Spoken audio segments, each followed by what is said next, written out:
Une femme, seule chez elle, se réveille en sursaut en pleine nuit. L'horloge indique 3 heures du matin.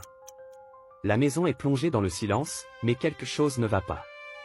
Elle tend l'oreille et entend un bruit étrange, des pleurs de bébé, très faibles au début. Frissonnante, elle se lève lentement et se dirige vers la fenêtre du salon. Elle l'ouvre et scrute l'obscurité. Rien. Les pleurs deviennent soudain plus forts, comme s'ils venaient de l'intérieur de la maison. Son cœur bat à toute allure. Elle n'a pas d'enfant, alors d'où viennent ces cris? Elle retourne dans le couloir.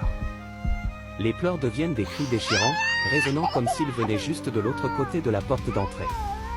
Terrifiée mais curieuse, elle s'approche doucement de la porte, ses mains tremblantes. « Qui est là ?» murmure-t-elle. Le silence répond, mais les cris reprennent aussitôt, encore plus fort. Paniquée, elle attrape la poignée et ouvre brusquement. Devant elle, rien. Juste l'obscurité. Les cris s'arrêtent immédiatement, laissant place à un silence terrifiant. Elle referme la porte et recule lentement, le souffle court. Mais soudain, elle entend à nouveau les cris, cette fois, venant de l'étage. Elle se retourne en hâte et voit une ombre furtive dans le couloir. Le cœur battant à tout rompre, elle avance doucement vers les escaliers.